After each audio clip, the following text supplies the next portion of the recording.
September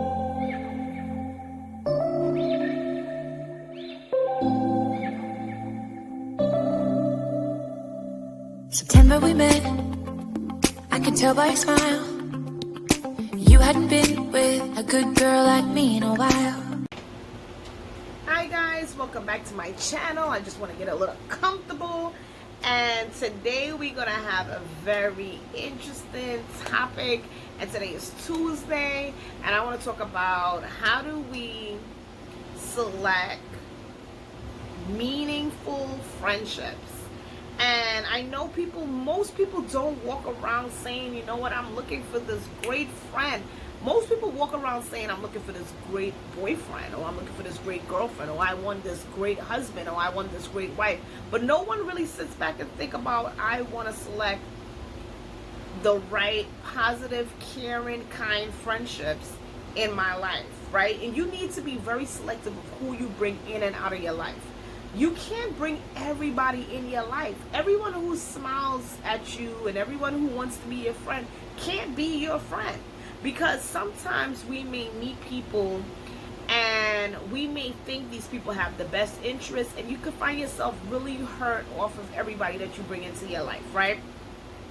So, no, you can't meet everyone and say, okay, this person is going to be the bestie that I always wanted to have, right? Sometimes we may have some friends who are very malicious, right? They're evil-eyeing you. They spend a lot of time, wishing negative thoughts on you, negative energy on you. And in previous video, I talked about, like, what is evil-eyeing? Evil-eyeing is when you are maliciously thinking very wicked and malice about the person, where everything this person is wanting to achieve, succeed, that person is just wishing them really negative. And it's like, on a spiritual level, that person is putting blockage and obstacles on that person's astral. So that is what the whole thing about evil eyeing is basically on. So no, we can't always have friends that we think is, every time we meet somebody, this is a friend, this is a friend. No, some people have to stay an associate. Some co-workers gotta stay co-workers. Some people just can't be friends. You have to think about what makes you a whole. What are you looking for as far as a friendship, right? If I'm hurt and I'm feeling down and I'm feeling depressed, can I go to you and tell you my business without you spreading it to the whole job abroad and everybody at the job know my business, right? If I am, telling you something, a secret, something about my wife or my husband or my girlfriend or my boyfriend, are you going to bring it to the table and say it where the person now feels awkward? So these are the things that you have to sit back and think about if you're thinking about having friendships with people in your life. Because as we age and we get older, we realize that we're not kids anymore. We have to bring people in our life that's for us, that's going to have our back, that's going to be supportive. So when you get that promotion, when you get that new car, when you buy that new house, when you get that husband you was always asking for, when you get that wife you always wanted, that girlfriend, that boyfriend, we don't have that person on the sideline wishing us negativity. We don't have that person on the sideline saying, you know what, I don't really think that person is for you, but deep down inside they wish they had that over you, right? So this is how you have to look at things. We can't bring everybody and anybody in our life. Some people have to be on that long leash.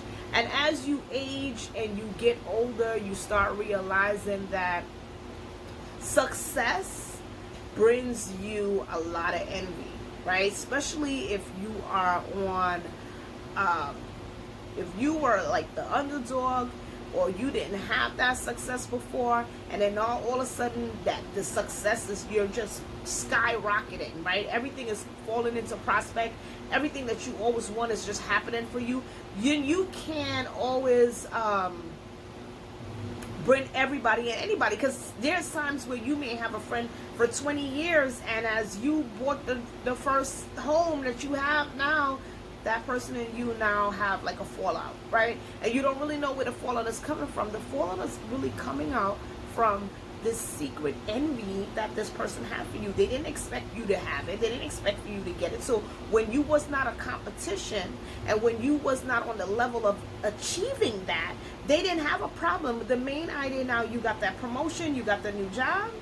Oh, let me tell you, I don't know about you. You started acting different. Now you acting different. I don't really think our friendship is the same anymore, because now you got that husband, you got that new wife, you got that girlfriend, or you got that boyfriend. So you know what? You act different. No, you didn't act different. To make this clear, you didn't act different. They didn't want to see you get there. And that's the reality of why you have to do a lot of selecting when you're picking a friend, right? You have to know that if I'm going to choose somebody to be in my life, to be that comfortable around my family and be comfortable around me and the things that I'm sharing with that person, I have to know that that person, I can trust that person. And a lot of times I think a lot of people don't really realize that selecting a friend where you want to bring in that person in your life has to be on the same selection when you're looking for a husband, right? So it has to be on the same selection when you're looking for a wife, because everybody is not for you, right? I believe in putting people on long leashes, right? If I believe when I meet a person, I'm not gonna tell you A, B, C, D, E, F, G, right? I believe that we come into each other's life for a sole purpose. That purpose could be something negative. That purpose could be something positive, right? So if you bring somebody in your life, I can learn either something negative or positive here. And there's karmatic lessons. So you could be part of my karmatic lessons off of something I did in my past. Now I have to go through this situation, and now by me meeting you, I'm now feeling this wrath and this pain because of what I projected in my life that you came to bring in my life. So no, we can't be friends when you're gonna also be my karmatic lesson, whether it's good or bad. So these are the things that I sit back and I look at and I say, you know what? If I'm gonna select a friend, how should I choose a friend, right? If I'm gonna select a friend, I don't want to sit here all day and hear negativity where, you know, in our terms in New York, we say throwing shots. I'm not gonna sit through a whole conversation or a lunch break or, you know, when we go to the bar or we go somewhere and the whole time you're insulting me because secretly you don't really like me. You understand what I'm saying? And, you know, when other people get around, it's, oh, let's be funny and let's insult. And this is what happens a lot of times when we choose as friends. Sometimes we don't really know who these people are, right? And then there's sometimes we put so much, we pour so much energy into these friendships, and the person is going through some real hard times and they're down and depressed, and you're picking that person up, and that person is not there for you. That person does not show any interest in the conversation when you're telling them that you're down, you're depressed. Actually, they're telling you about a vacation. They're telling you about all the funny stuff. They're not telling you anything about you at that moment. And that's how you get to know if a person is really for you and really not for you. If you're spending your time during the conversation or half the time talking about this person's accomplishment and everything about this person, and that person doesn't give you back anything in return as far as telling you about, you know, uplifting you and supporting you, then that friendship is a low-level friendship. That's not even a friendship that's worth really nurturing. And, you know what I mean? That friendship to me is more on a level of associate. You may look at that person as a friend, but she mightn't look at you as a friend. And that's how you have to sit back and think about it when you're selecting friends. Now, perfect example as I'm talking about friend selecting. A few years ago, I had a friend. We went to college for years. This is years ago. And, you know, we stayed friends after college. So we kind of built this relationship where, you know, during the times of college, we, you know, we had some really shitty-ass boyfriends, right?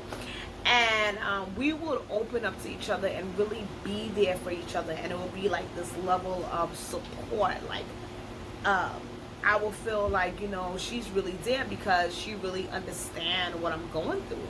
And she would feel like I'm there because she really, I guess I really understood what she was going through, because we had this similar experience with the boyfriends of wanting to make the relationship work, and this person is just like doing a lot of childish, immature, selfish things. And during that course, I was spiritual, but I was never as spiritual as how I became to this day. So, you know, if with the reality of where I'm at now and experiencing some of the experience I had very early on in my childhood or even my young adulthood, I probably wouldn't have made the same choices that I made. But however, so me and her, we stayed friends for a very long time, and I really felt like I was always there for her. So about a few years ago, you know, I'm with my husband at that time. We wasn't married yet, and I wanted to share my experience of getting engaged. So at that time, my boyfriend, he kind of hinted me that he was going to get engaged, and I wasn't too sure if it was just like something that he was just throwing around. So I was kind of excited, but I wasn't too sure if I should tell her. And so we were at the bar at this time, and I remember, because I got more in tune as I got more spiritual, like my higher self leads me, you know, like I'm more in tune. And when I say my higher self, there's like this inclination, right? You have this gut feeling sometimes where it tells you on a positive note, like, you know, don't do this, don't do that. And then when you listen to it, it plays out fine. And when you don't listen to it, you're like, oh shit, right? So this gut feeling. And I went to go say, I think that, you know, my boyfriend is going to get engaged with me. But while I was saying it, I don't know, like, this gut feeling, my higher self pulled me back. And I ended up saying, I think I'm ready to have a child again. Because I had previously, before that happened, I had lost my baby. I had a miscarriage when I got pregnant, and I spent like at least 2 to 3 years so scared to try again, just really terrified. Like that loss of that pregnancy, like I took it on a lot. That was my first child, and I didn't know how to cope with that experience. I was like really, really down and really beaten up, and really just in a very depressed state of why and how it occurred. And then like I had to kind of work out my whole spirituality, and later on, you know, after a while, I had to understand why that took place. Like I have a better understanding. And next time, you know, one of my videos, I could actually explain the spiritual meaning of that, of losing a baby and stuff like that. And I got to better terms with understanding that, and I had to really find myself, because I was on a spiritual journey, but when that happened, I literally wasn't spiritual at that moment. Like I couldn't pick myself up. So I end up saying that instead. Like, oh, well, I think I'm ready to have a kid again. And instead of that conversation being the most positive conversation, the conversation turned into, why would your boyfriend want that with you? And I was so taken back, because that's not really what I wanted to say. What I really wanted to say is that, you know, I think I'm about to get engaged. And I was like, whoa, you know, don't go there. Like, what do you mean? You know? And she was like, why would he even want that with you? And I'm like, but who would he want it with? I was with him for years. We lost a baby together. Who else would he want it with? And me and her, we kind of just started getting in an argument. And I remember telling her, I said, listen, you're going too far. Like, I don't know how many drinks you had, but, you know, I'm a spiritual person now, okay? And when you say something, you mean it.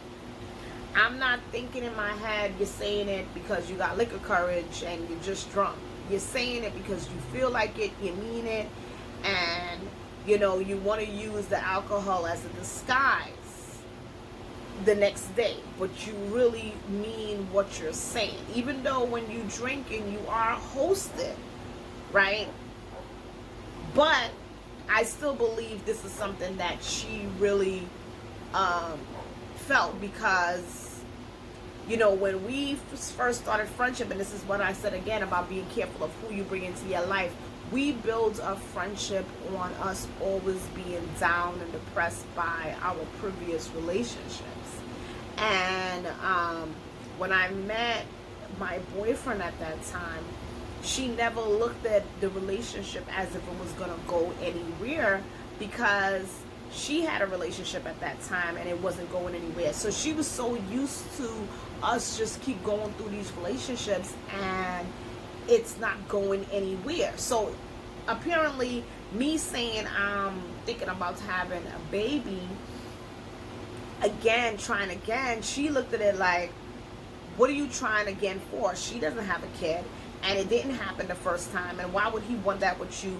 Because she didn't have anybody at the time, and she's so used to me and her going through these experiences together. So at that moment I really felt like she was looking at like, wait, hold up, she's in a relationship still to this day and now she's trying to have a family, and I felt like she was angry. So anyway, we ended up getting in a big argument, and I don't even know how the argument led to her threatening to beat me up.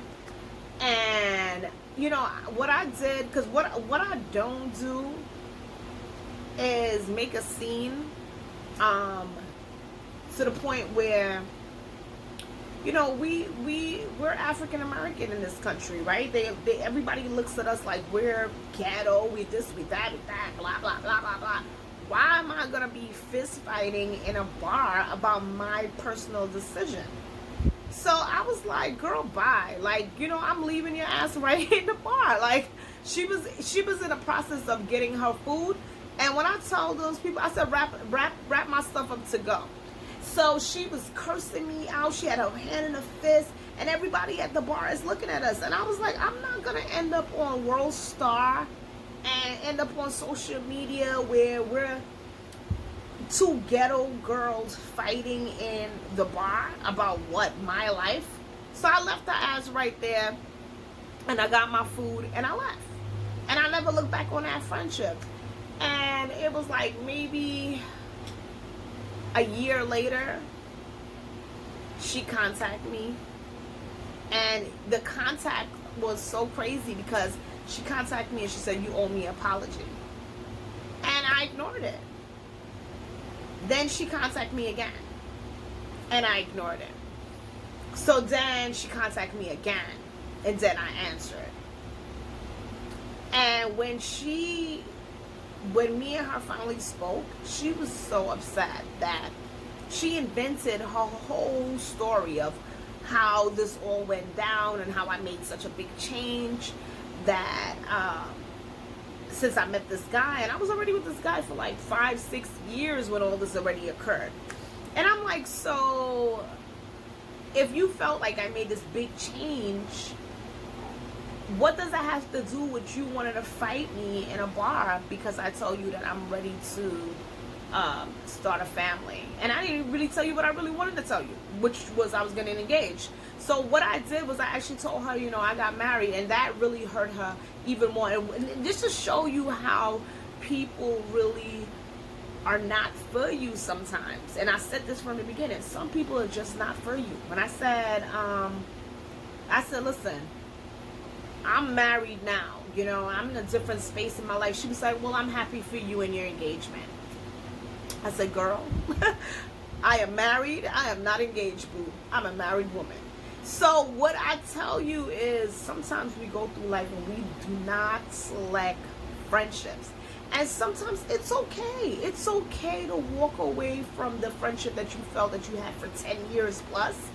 If that friendship is not building, and that person does not support you, or that person does not have your back, or that person does not uplift you, or if they don't want to see you in a better light, if they not sitting there saying, go for it, girl, I'm supporting you, I got your back, and they your cheerleader, that friendship is not worth it. And that's just my honest truth about when you're picking a friend. You need to select a friend just like you select a husband. select it just like you select a wife. Select that friendship, because every friendship is not worth it. And sometimes, you know, you go through life, and that day I was very hurt. I was when I left the bar, I was super hurt, and that's how it got to the point where I just never spoke to her again, because I said to myself, I made an executive decision for myself. I don't want people like that in my life. If I gotta leave my house at the age that I am, and you're threatening to fight me because of personal choice that me and somebody else make, when it's not a three-way relationship, and I'm at the bar and you're talking to the top of your lungs, and I say, hey, listen, you're stepping over boundaries, and you don't know when to stand down and say, I didn't feel like I was stepping over boundaries, and you can't talk with your mouth, but you want to use your fist. I'm not in you know, in life to lose everything that I accomplish in life because, you know, you can't control based on your emotions. I'm not doing that.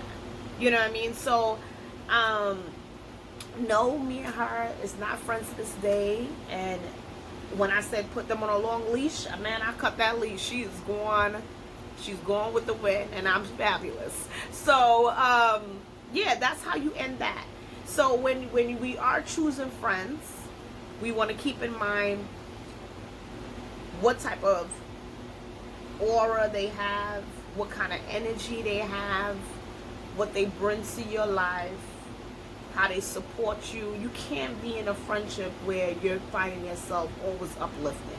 If you're doing too much uplifting and you're not getting it in return, you need to do some self-evaluation, because that's exactly how my friendship was with her. I spent numerous times, nights not sleeping, sitting on the phone, listening to her pain and hurt and having her back. And when it was time for me just to share my personal excitement and my experience, I couldn't have. And it took a whole nother level because this person didn't want to see me get ahead in life. So thank you for listening, and I hope that I was able to, you know, give you guys a whole new viewpoint on the way how you view things. And, you know, today is Tuesday, where it's trending topics, and if you have any topics that you guys want me to talk about, feel free to write it at the bottom. And go ahead, and I need you guys to follow me on my Instagram.